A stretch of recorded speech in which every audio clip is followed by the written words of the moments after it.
Godinaalee Arsii Lixaa fi Baaleetti mootummaan daldala qamadii keessaa harka galfachuun qotee bulaan midhaan isaa gatii gadi bu'aan mootummaaf akka dhiyeessuuf dirqamsiisaa jiraachuun dhagahame.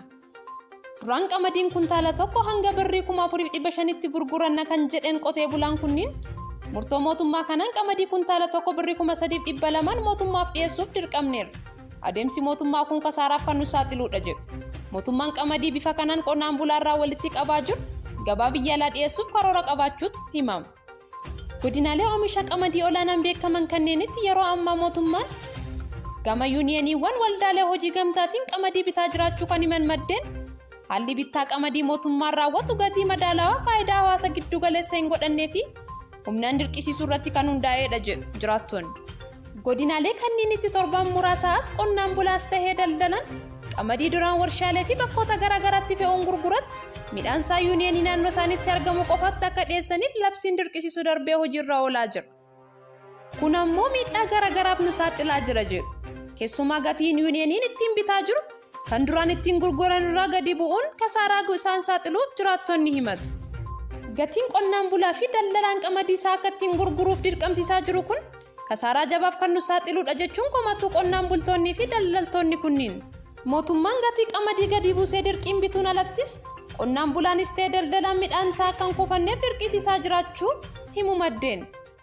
Qotee bulaan midhaan hanga eeyyamamee fi olitti manatti kuufatee argamee fi daldalaan midhaan osoo yuuniyeeniif hin dhiyeessin mankuusaa keessa tursiise kontiroobaandii jedhamuun irraas fudhatamaa jiraachuu himu. Waraanni mootummaa gandarra naanna'uun isaan midhaan kuufatan saamaa jiraachuu fi daldalas ta'ee qotee bulaa midhaan isaa yuuniyeeniin alatti gurguruuf socho'an yoo argan konkolaataa wajjin saamaa jiraachuu himu. Mootummaan qamadii bifa kanaan gatii qonnaan bulaa cabsee daldalaa hojiin ala godhee walitti qabaa jiru kan gabaa biyya alaatiif dhiyeessuuf yaada qabaachuu quba qabna kan jedhan qotee bultoonnii fi daldaltoonni kunniin osoo biyya keessatti uummanni beelarra jiru midhaan qotee bulaa humnaan irraa saamuun gabaa alaaf dhiyeessuun dubbii dabaati jedhu. Adeemsi itti jiramu qonnaan bulaa kasaarsuu fi ittuu beelaaf saaxiluuf ta'uu ibsuun mootummaan adeemsa isaa irraa deebiin akka of ilaalu gaafataniiru. Itoophiyaatti uummanni miiliyoona 20 olitti tilmaaman wal waraansa hongee qaala'insa jireenyaa fi sababoota garaagaraatiin rakkoo cimaa keessa bu'ee gargaarsa kan eeggatu ta'uu ragaan dhaabbilee garaagaraa namoomaatiin irra deddeebiin ifa ta'aa jiru ni mul'isa. Magaalaa Awwadaay fi naannoo isheetti uggura daldala jimaa wal qabatee rakkoon mudateetti fufee jiraachuu himan jiraattonni. Rakkoon kun mootummaan ashuuraa yookiin qaraxa humnaa olii daldala jimaa irra kaa'uu fi qonnaan bulaa hayyama qaama mootummaa malee jimaa isaa gabaa baasee akka hin gurguranne daangessuu hordofee kan mudateedha kan jedhan jiraattonni. Murtoon qaama mootummaan kun hawaasa jiruu fi jireenya isaa oomishaaf daldala jimaa irratti hundaa'etti danqaa cimaa tahee jiraachuu himan. Duraan jimaa kiiloogiraama tokko birrii 1,000 hanga 1,500tti gurguranna kan jedhan qotee bultoonni yeroo ammaa mootummaan daldala irraa ashuuraa guddaa kaa'uun wal qabatee birrii 300 hanga 500tti gurguruuf dirqamuu himu. Kana malees qonnaan bulaan jimaa ofii kallattiin magaalaa baasee gurguruun danqameera. Abbaa araddaa irraa hayyama fudhachuuf dirqameera jedhu. Wanti tibbana tahaa jiru hawaasa jiruuf jireenya isaa oomishaa fi daldala jimaa irraa hundaa'e miidhuun cinatti magaalaa Awwadaay dadhabsiisuu fi giddugala gabaa jimaa taate akka ittiin fufne taasisuudha jedhu jiraattonni.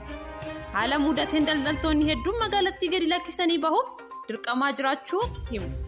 Bulchiinsi magaalaa Dirree Dhawaa gabaasa egeree magaalattii murteessuuf referendamiin godhamuuf jedhu kufa godha. Bulchiinsi magaalaa Dirree Dhawaa magaalattiin naannolee Somaalee yookiin Oromiyaa keessaa tokko jalatti akka hammatamtuuf murteessuuf referendamiin geggeeffamuu qaba jechuun gabaasa dhiyaate kufa godha. Ibsi biiroon kominikeeshinii Dirree Dhawaa baase egeree magaalattii murteessuuf referendamii geggeessuu yaanni jedhu kan dhiyaate miseensa paarlaamaa tokko qofaan walgahii waloo addaa mana maree bakka bu'oota uummataa fi mana maree federeeshinii isa jalqabaa irratti yoo ta'u hoggansa bulchiinsa magaalichaatiin kan irratti hin mari'atamnee fi ejjennoo bulchiinsa magaalichaas miti jedheera. Hoggansi olaanaan bulchiinsa magaalattii dhimma referendamii dogoggoraan hubatamee fi gabaafame xiyyeeffannoon ilaareera kan jedhu ibsi kun bulchiinsi magaalattii dhimma fooyya'insa chaartara magaalattii kan misoomaa fi badhaadhina Dirree Dhawaaf ga'ee olaanaa taphata jedhe yeroo ammaa mana maree bakka bu'oota ummataatiin raggaasifamuuf jiru xiyyeeffannaa kennee hojjechaa jira jedhe.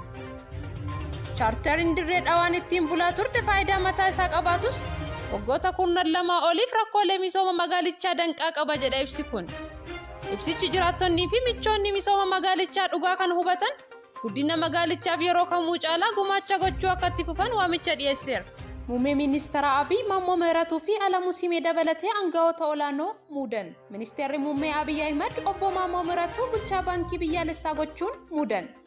Obbo Maammoo gorsaa dhimma diinagdee Ministeera Muummee Abiy Ahmed ta'uun nama tajaajilaa ture yeroo ta'u qaala'insi jireenya diinagdee biyyattii wayita raasaa jirutti bulchaa turan Dr. Yinaagar Dasee bakka bu'an. Dr. Yinaagar dhufaatii Ministeera Muummee Abiy Ahmed hordofeeti baankii biyyaalessaa bulchuutti kan dhufan. Akka waajjirri Ministeera Muummee beeksisetti muummichi Ministeera Abiy Alamuu Simee Ministeera Geejjibaa fi Loojistiikii, Injiinar Habtaamuu Tagany Ministeera Albuudaa, Dr. Girmaa Amantee Ministeera Qonnaa gochuun muudaniiru. Dabalataanis Diyaaqoon Daani'el Kibrat Ministeera Gorsaa Dhimma Hawaasaa, Ambaasaadder Taayyee Asqasillaasee Ministeera Gorsaa Imaammata Alaa, Addee Alam Tsahaay Phaawulos itti gaafatamtuu waajjira muummicha ministeeraa fi Ministeera Dhimmoota Kaabinee akkasumas obbo Mallas Alamuu sadarkaa ministeeraatti qindeessaa damee ijaarsa dimookiraasii gochuun muudaniiru. Torban manni maree ministeerotaa Injiinar Takkalaa Uumaa, obbo Umar Huseenii fi obbo Tafarii Fiqiree fi Aadde Daagmaawit Mogos sababa ifatti hin ibsamneen aangoo irraa geggeessee ture. Ministeeronni har'a muudaman kanneen keessaa warra kana bakka bu'an itti gaafatamni kennameeraaf.